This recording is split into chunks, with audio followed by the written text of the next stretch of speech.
Okay, everybody, let's welcome the captain of Crushers GC, Bryson DeChambeau, Patrick Reed from 4 Aces GC, and the captain of Range Goats GC, Bubba Watson. Welcome, guys.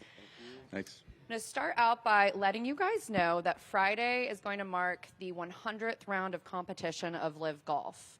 So just let that sink in for a minute. Think about everything that's kind of transpired since, London of 2022 to now our 100th competition round. And I'd like for each of you just to go down the line and just kind of reflect on these last 100 rounds and all that we've accomplished, where we started, and where we are right now. Bubba, if it's okay, I'm going to start with you. Yeah, this is exciting times. When I think about going through the motions of deciding wanting to come to LIV, I thought about the 10-year plan on paper, what the goals were, and it's met my expectations. It's been better than that. We've changed the face of golf, and so to be on that side of history is pretty special. I know years ago when the PGA Tour made that same decision, and when I'm saying years ago, we're talking 50s, 40s, whatever year, Arnold Palmer, Jack Nicklaus, and all them made the other tour. Mm-hmm. So we're a part of that, and so it's an honor and a privilege to say I'm part of that.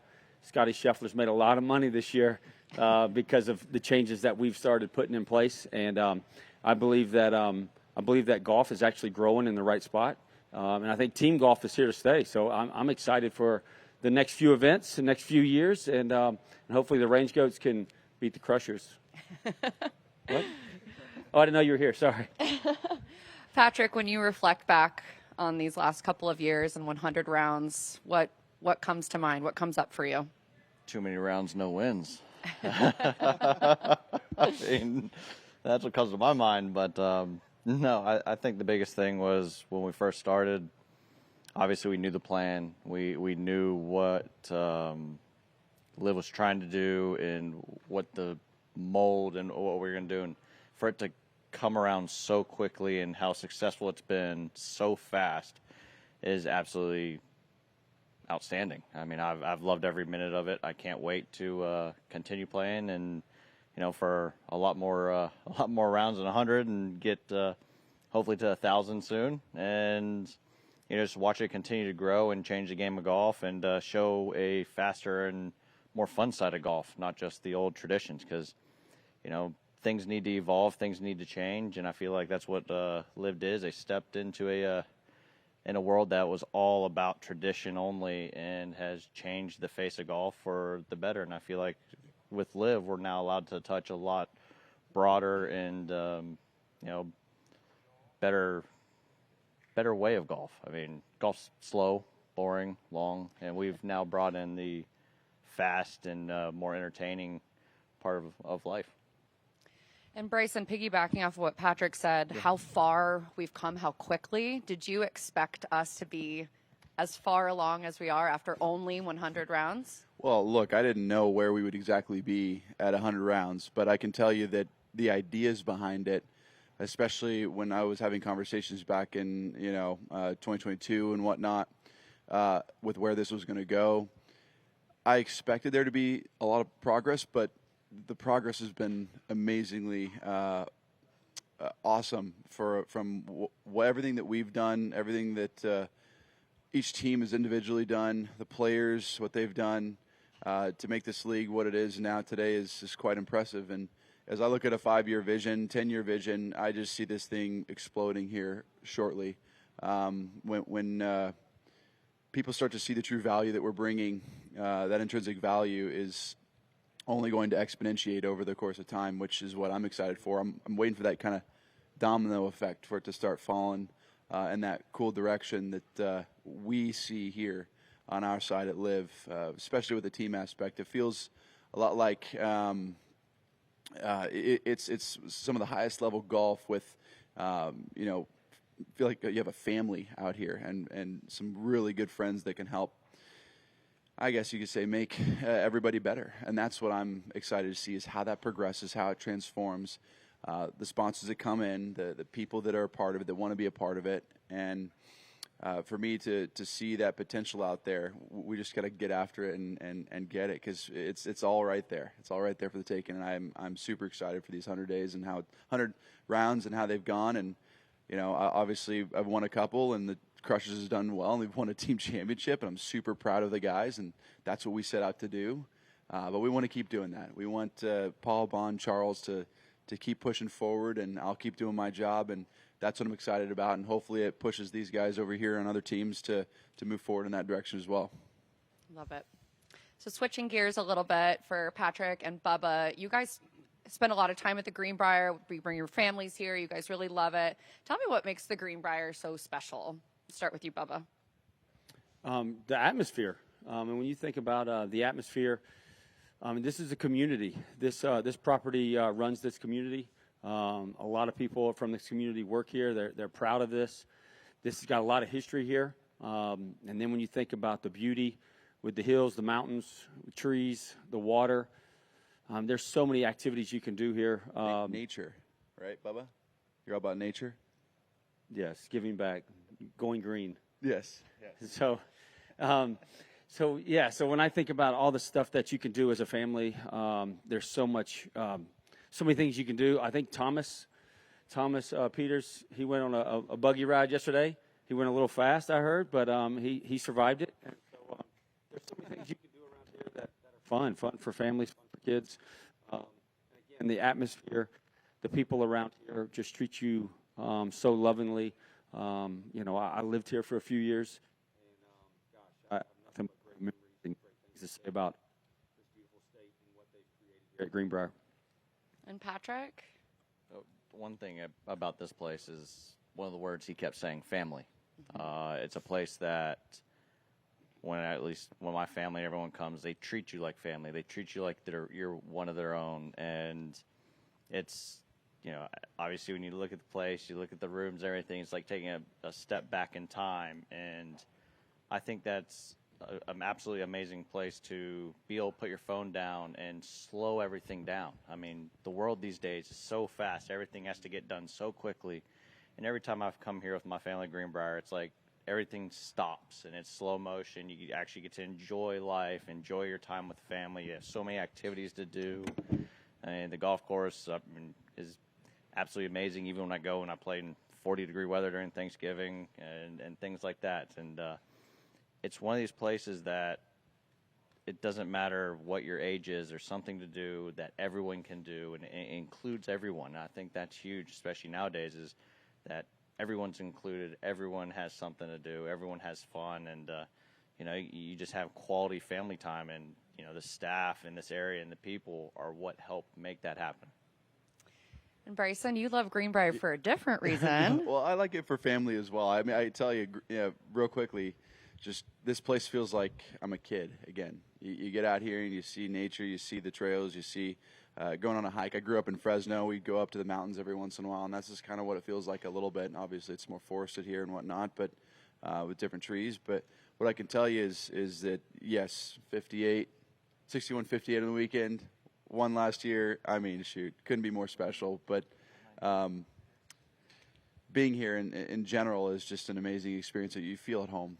It's a really cool feeling for me to come back every single time I've been here, whether it was previous to LIV or now, and still just feel incredibly comfortable. The people here, fantastic. Like Patrick said, and they just make you feel like you're at home, like you're part of a great big family. And I just feel like a kid again being here. So let's talk about that 58. So this was where you shot 12 under 58, which was the lowest round in LIV Golf history. Your 23 under combined winning total remains the lowest of any LIV Golf champion. You finished the round with 13 birdies and 1 bogey. This week we have a Bryson watch zone in the fan village where fans can go and watch any shot anytime to see if you can break your 58 record or match it. Just a year on, can you kind of just take a moment to reflect on that week, reflect on that day, and what's transpired since then? Yeah, I won't go too deep into it, but I can tell you that was the day that my life had changed for the better, for sure. Previous to that, I'd been struggling with my golf game, not really understanding how to get the job done again, and it had been a while. since I felt like I had done anything. Played well at Valderrama, did well at the PGA, but still just didn't feel like I had it to win. And coming here last year, I had this new piece of equipment, driver and play, that I felt like I was going to be able to hit a lot straighter. And ultimately, that was a massive difference for me in order to be more comfortable on the golf course, hit it straighter with the distance I had. And what? 360 and straight. Yeah, it was going far and straight. And having some wedges in the greens and just having a good wedge game that week and making a lot of putts. It's just like everything lined up finally again like I've seen it do in the past. And that's what just jump-started me to, how I've been playing this past year. It jump-started me to winning the U.S. Open this year and continue to play some really stellar golf. And I just couldn't be more excited that this is the place where it started at, because I've always loved it. It's always had a place in my heart. And, it's one of those things, you come here and you just feel like it's home. And that's what I felt like last year. I was super comfortable. The 58, I don't know how to explain it, just kind of semi-blacked out, you can kind of say. It was one of those moments where the last 4 holes, I was obviously trying to win a tournament, but it started to rain, and I just kept focusing on my game. I didn't get outside of this bubble that I created with myself, and I just wanted to focus on hitting the next best shot. And I think that's what really pushed me on to focusing on, obviously winning the tournament, but to shoot in the 50s and then ultimately make the 40-footer on the last hole for 58. That was just the cherry on top. And what a special moment, a special place in my heart forever, and probably the greatest scoring round, if not, it is the greatest scoring round of my life, but probably one of the most special moments of my entire life. Love it. All right, we're going to open it up to the media. We'll start with Mike first over there. So, Bryson, just kind of piggybacking on that, you shot 58. You didn't make an eagle. You suffered 1 bogey. Can you foresee a time when, maybe you break 58? I mean, is that within the realm of possibility at some point in your career, you think? Well, I'm trying to break 50 on my YouTube channel, but I could tell you, breaking 58, I'm sure somebody's going to do it at one of these times at some point. We're just too good now. And there's going to be a time where everything kind of lines up. David Duval was one of the first. Al Geiberger was another one. He was the first, Mr. 59. And then David Duval, as well as others since then, have done it. And it's starting to get a little easier. It's like runners breaking, I think, the 4-minute mile. Yeah. There was one person that broke it, and the next year there was like 12 or whatever, or something like that. Yeah. So I feel like that opens up the door. And then with Joaquin shooting 59 this year, you're just starting to see it more and more. So I believe that there will be a 57 at some point, even a 56 potentially. And I think a 57 has been potentially shot on other tours before, but it's going to just get more consistent over the course of time. We're just too good now, and it's fun. It's when you're in that mindset and you got that, we're just going low and you're hitting everything close, you're making everything. I mean, these guys know it. It's fun. That's why we do it. That's why we play golf. And Bubba, this place as much as well as anybody. It's given up 3 sub-60 rounds here. Why is that? Why this place in particular seems to do that? I think the first thing is the condition of the course. It's always in great shape. When you're in the fairway, you can flush it out of the fairway. You're going to have a lot of wedges if you're hitting your driver 360 and straight. You're putting. And you're putting to every green. It couldn't make an eagle, though. But, I think it's because the condition of the course first. The greens are always running really nice. They're smooth. So that gives you confidence there. And then if you're hitting your driver well, I think if you look at everybody, obviously they're all playing well to shoot in the 50s. But this place, it breeds that confidence in you. Like he was saying, like you start making putts. I mean, he didn't even think about the rain. He was so focused on what he was doing because he was in that moment, blacked out moment where – he was so focused on his goal that he wasn't even thinking about score. And the next thing you know, you add up the score and you're in the 50s. And so I think that's really what it is. It starts with the confidence of the golf course, and then it builds from there. Patrick, can you see other 50 sub-60 rounds out here? Yeah, I think that's the biggest thing is these greens are so pure that if you're hitting the ball really well and giving yourself a lot of looks, once that putter gets hot, you have an opportunity. There's a decent amount of short enough holes where you're going to have a lot of wedges. The par fives, if you're, with this guy's length over here, you're getting to both of them with irons in your hand. And, yeah, if you run on a heater like that, you get going, especially early, just gives you all that confidence. No matter where you're playing, if you start off with, a bunch of birdies right off the bat, you just have that confidence to keep pedal down and keep going. And, obviously Bryson did that. And, to be able to go out and shoot what he did, especially in the rain here last year, was something special. But the bigger question is, what did him and Phil shoot yesterday from the forward tees?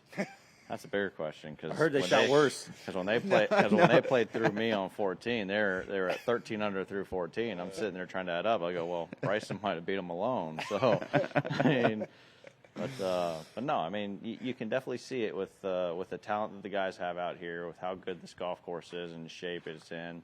I mean, yesterday was prime example. I mean, golf course was so pure.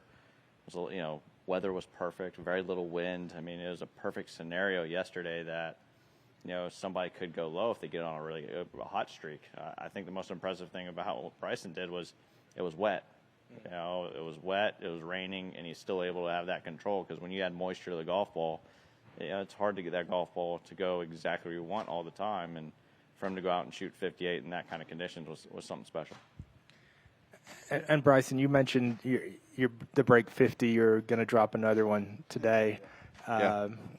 It's gotten about 20 million views, I think, total of all the break 50s that you've had. What is it about that particular series that you think has become so popular? Yeah, well, look, I'll say, first off, it's an interesting challenge. Don't worry, I haven't been no invite my way, but whatever. You were on the channel. You beat us. Remember, with Harold? The 50 thing. Oh, okay, sure. All the other guys suck. We can beat 50. Can we now? Let's do it in Dallas then. I'm busy that week. Okay. So I think first off, it's a really interesting challenge. I was talking to Phil yesterday about it, and he was saying, "Man, I thought this was going to be a lot easier from the forward tees." And I'm like, "No, this is it makes your driving that much more difficult, because you're trying to drive it into a 15-yard area where the green is, and then you've got to make eagle. Well, if it's par 72, you got to make it 5 times. You got to make eagle 5 times, and sometimes there's not all par 5s out there where you can drive it and hit a wedge up there. And the par 3s are the most difficult part of the challenge, because you got over 100 yards and you're trying to get up and down for birdie, not an eagle like you would be on a par 5. So he was like, "Man, I never thought it would be this difficult." And when we were out there and playing, it was like, "Yeah, this is the real deal. It's not a joke. We're trying to break 50." And it really changes your mindset into the game of golf. There's plenty of different ways to play the game. You could challenge yourself in numerous ways. This break 50 challenge is almost impossible to do. It is almost Patrick, impossible. me and you should go try to do it. Good luck. I mean, let's be honest, that break 50, when I heard he was playing with Phil, I'm sitting there going, his length, Phil's short game and chipping and wedge work, that would have been a time I thought.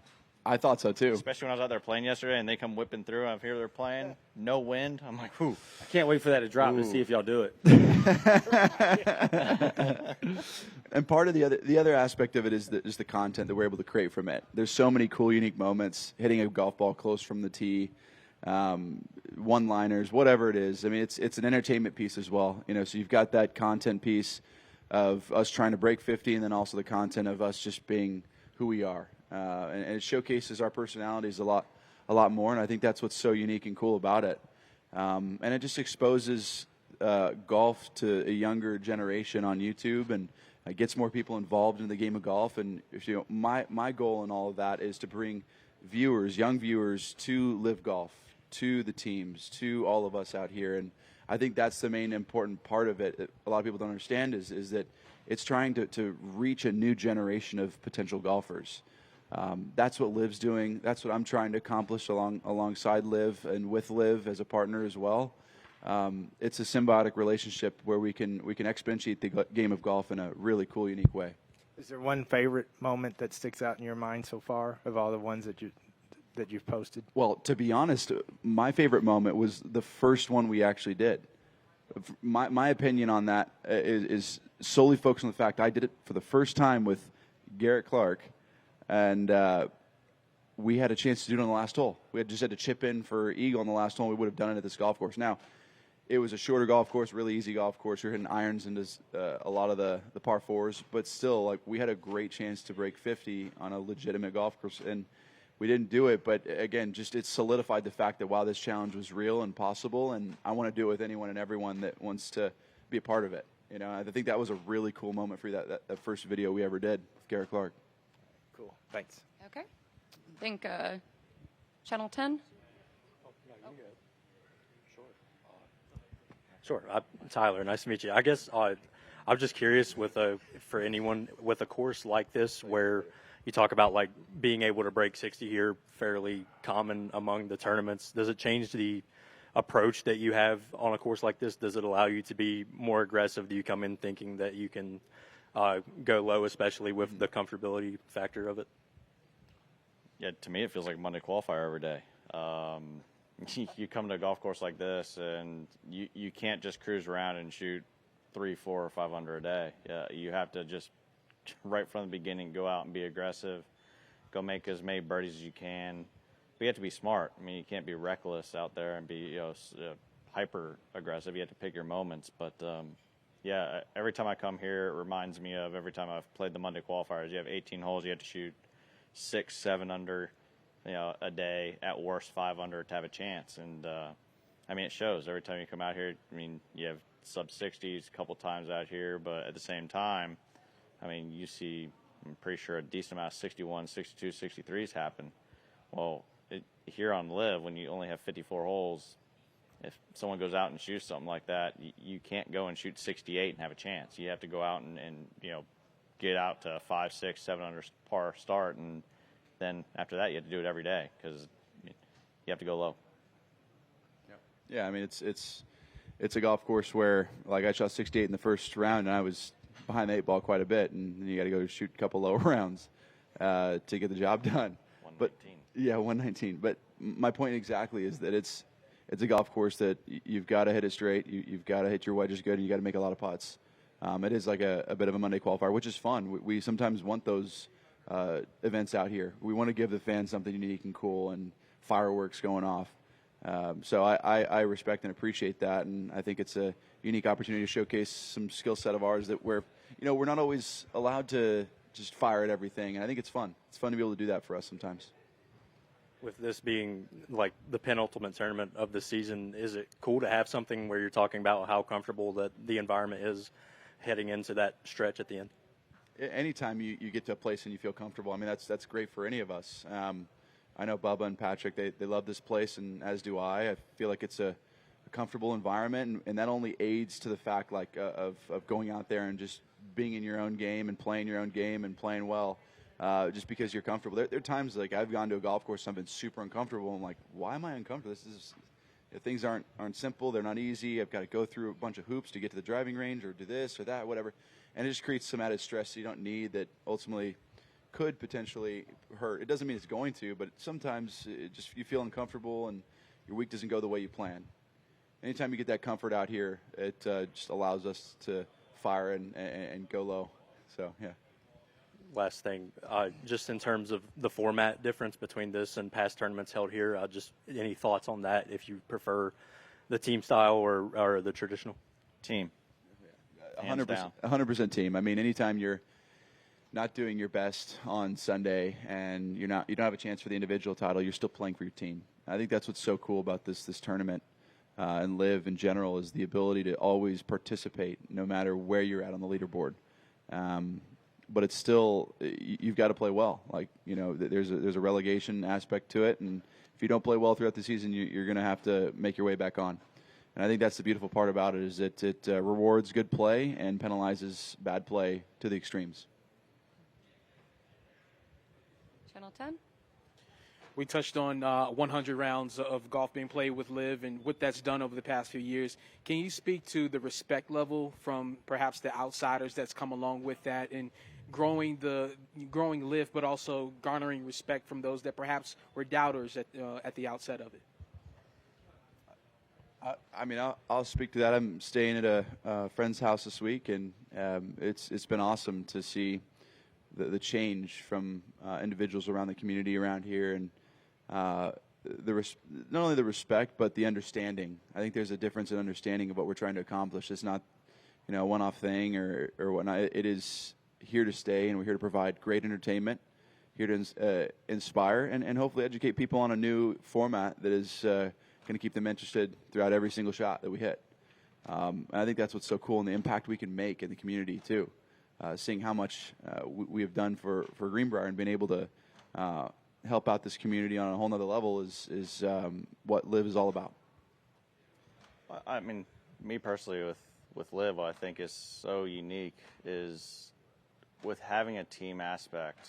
It's our one sport that growing up in high school, middle school, college, it's such an individual sport. You're out there playing for yourself. When you get to college, you get the team aspect, but it's so lonely out there by yourself. And to be able to be a part of LIV, having teams, now fans aren't just going to follow individuals, because if you're going out to the other events like in the past and say one of your guys you'd love to follow all of a sudden is playing really poorly, it's like, okay, well, now what? Do I really want to watch them struggle? But now their fans are allowed to get behind teams, so then they're pulling for a team. And I think that's one thing I absolutely loved about it so far, is with being the team aspect, is we're now playing for something other than just ourselves. We're playing for 3 other guys out there. We're playing for our team, our whole entire team and everything. And when you go out there and you're playing for something else, you see that extra grind. It's one thing that I've always never understood is I'm the type that I can always improve no matter what, whether it's hole 1, hole 18, or the last hole of the tournament. I'm always trying to strive to get better. And you'll see some guys at other events, other tours, that if they're going to miss the cut or if they're played poorly and they have Sunday, they're just already thinking about next week. Well, here at LIV, we're always thinking about that day no matter what, whether you're 54th on the leaderboard going into Sunday or where you stand, because you're always playing for something else. Now you're playing for 3 other guys. You want to play well for them. And so you always see that grind. And I think that's huge, because when kids are out here, they don't want to see guys go out and try to play the fastest round ever. They don't want to see guys just step up and whack a ball. They want to see that grind, because it gives a bad look in golf. It gives a bad look in any sport when the professional athlete's not giving it their all. And out here on LIV, since you're playing for someone else and playing for other guys, you're giving it all 110%. And with having only 14 events, you get to treat them all like majors. So we're all coming in fresh. We're all coming in hungry to play. We're all getting ready to go. So we're all putting it all on the line for those 3 days. Feeding off of them, though, it's high school golf and college golf is a team atmosphere, individual plus a team atmosphere, and then professional golf.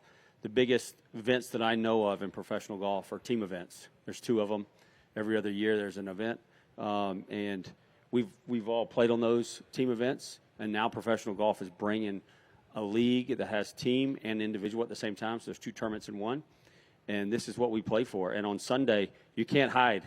On the first day, you can struggle and the other 3 can take over. But then on Sunday, all 4 balls count. So you're like P. Reed said, you're fighting for your team. You make a bad swing, you're disappointed, not because of you, but you're disappointed because you let the other guys down. And so you're going to try to give it your all and hang in there on a Sunday, because all balls count. You can't hide from it. So that's the thrilling part. And I think we'd all rather be on the podium as a team than just as an individual, because we've got that brotherhood now. We've got that feeling. We're a big family out here, and we want to pull for one another and lift a trophy together. Talking about that team real quick, the coolest moment I've had on LIV was our first year when we were playing, and the Aces, we won the team championship. We're playing. You just wanted to bring that up, didn't you? No. On Sunday, this golf course that we're playing, Doral, is probably on paper the worst golf course set up for Pat Perez, one of our teammates. And Pat, he's the type that he's like, oh man, and he shows up early, puts in his grind, and he was a huge part of our team on Sunday because everyone counted, and he gave it his all, and he played so well, and he answered that call.